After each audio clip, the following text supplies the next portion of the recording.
So a young Polish girl was the biggest fan of football. She would always, her mother would actually always complain about how much time she spent on the internet reading about her favorite players. Once, while she was surfing on the internet, she found a competition where the prize for winning was a ticket for the upcoming game between Legia Warszawa and Lechia Gdańsk.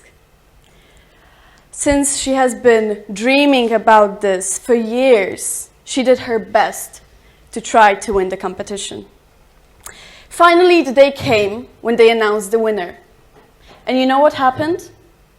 She won. She couldn't contain the happiness inside of her and threw herself at her mother with tears in her eyes.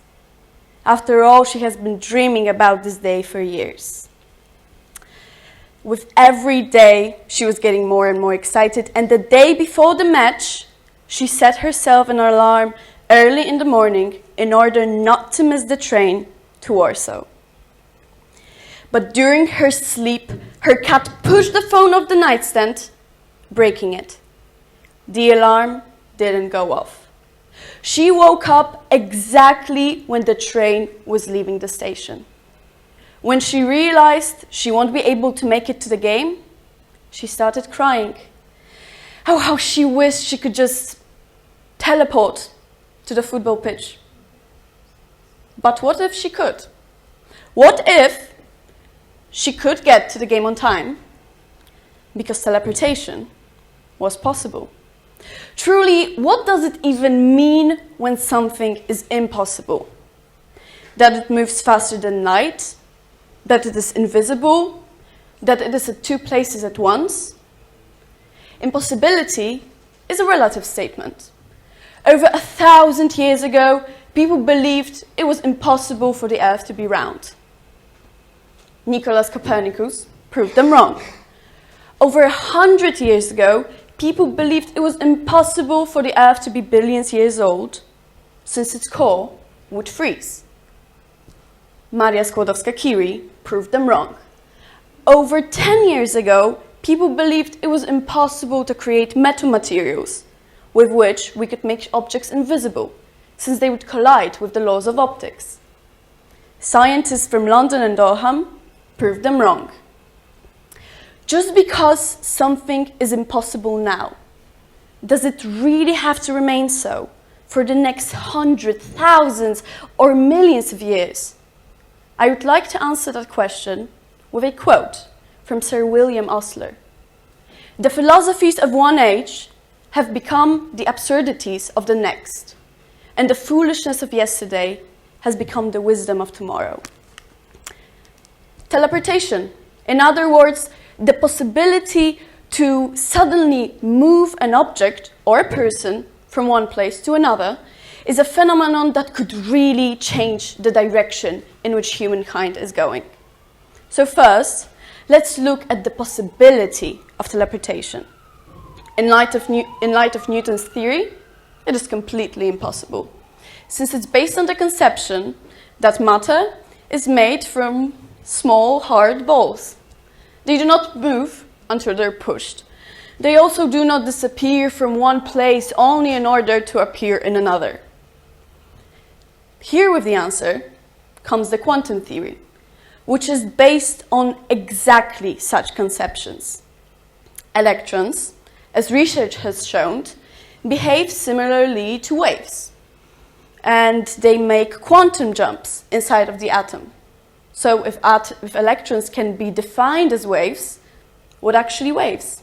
Well, these are the probability waves. They define the likelihood to find a certain electron in a particular time and space. What's interesting is the fact that on the quantum level, all common sense is omitted. Electrons can appear and disappear in many different places or be in many places at once.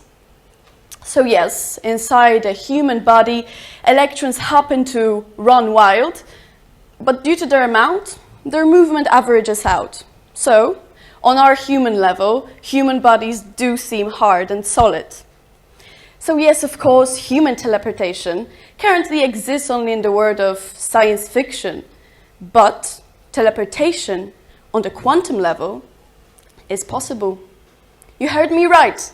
Teleportation already happened, and some of you probably missed it. So now let me explain to you quantum teleportation. So let's assume we have 3 atoms: atom A, atom B, and atom C. So what we want to do is teleport information from atom A to atom C. First, we use atom B that is entangled. We might as well call them coherent with atom C.